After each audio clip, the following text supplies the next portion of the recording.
Thank you, Mr. Chairman. And again, thank you to our panelists here today to talk about Ukraine.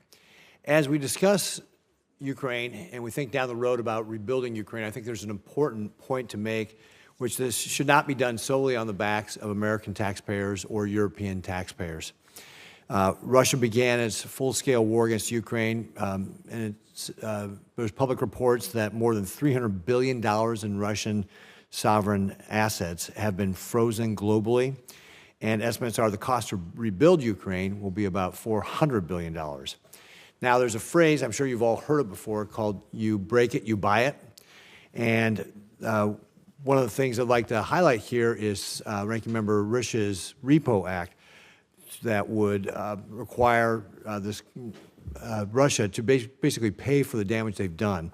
It's common sense legislation, has bipartisan, bicameral support, gives the president the legal authority to confiscate Russian sovereign assets that have been frozen in the U.S. and transfer them to assist Ukraine's reconstruction efforts. The House Foreign Affairs Committee marked up its version of the bill yesterday, and Mr. Chairman, I would encourage us to work on this as well to be able to get this bill done. I think it's going to be important. Assistant Secretary O'Brien, do you agree that Russia has legal and moral responsibility to compensate Ukraine for the damage its illegal invasion has done to the country? Oh, yes, Senator. Do you think Russia will ever compensate Ukraine for its aggression or pay for Ukraine's reconstruction? So the president and his G7 colleagues and the secretary and his just today reaffirmed that Russia must pay and that Russia's immobilized funds, which as you say are about $300 billion, will not be returned to Russia until it does pay. Mm-hmm. So we have leverage in this discussion. Mm-hmm.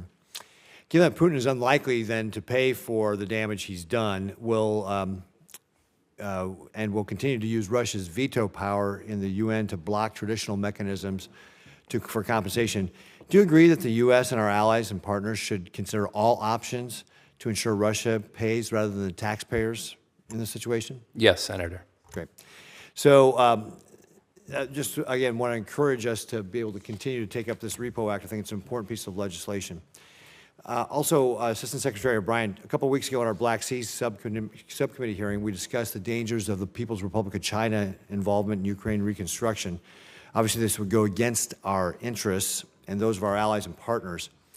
The PRC would use its involvement to collect intelligence on Ukraine and foreign supplied military capabilities, as well as the intellectual property they steal from all around the world already. They would do that in Ukraine.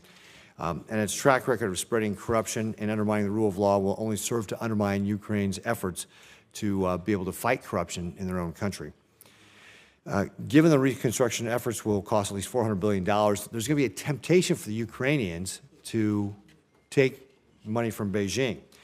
And, you know, we've already seen it. There were reports last month that Ukraine hasn't excluded the PRC telecom suppliers from supplying equipment to rebuild damaged infrastructure.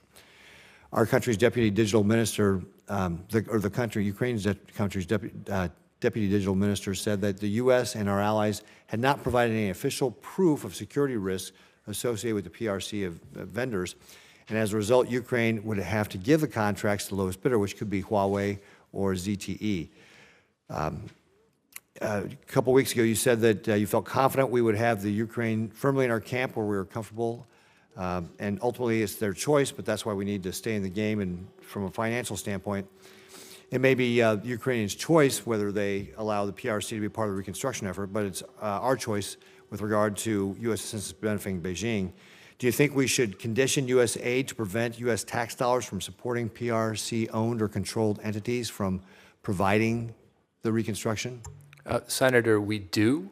That's why it's so important to have the supplemental so that we remain in the game and can set the conditions that make it impossible for opaque, illegitimate contractors like the Chinese to enter.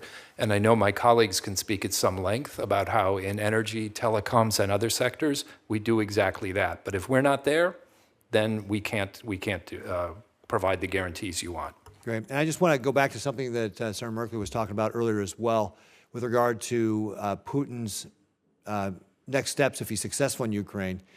You made a reference to him talking about the Baltics. Has he made overt statements that the Baltics were renegade states, that he sees them as part of the greater Russia, that sort of thing? Yes, he has. Great. Thank you very much.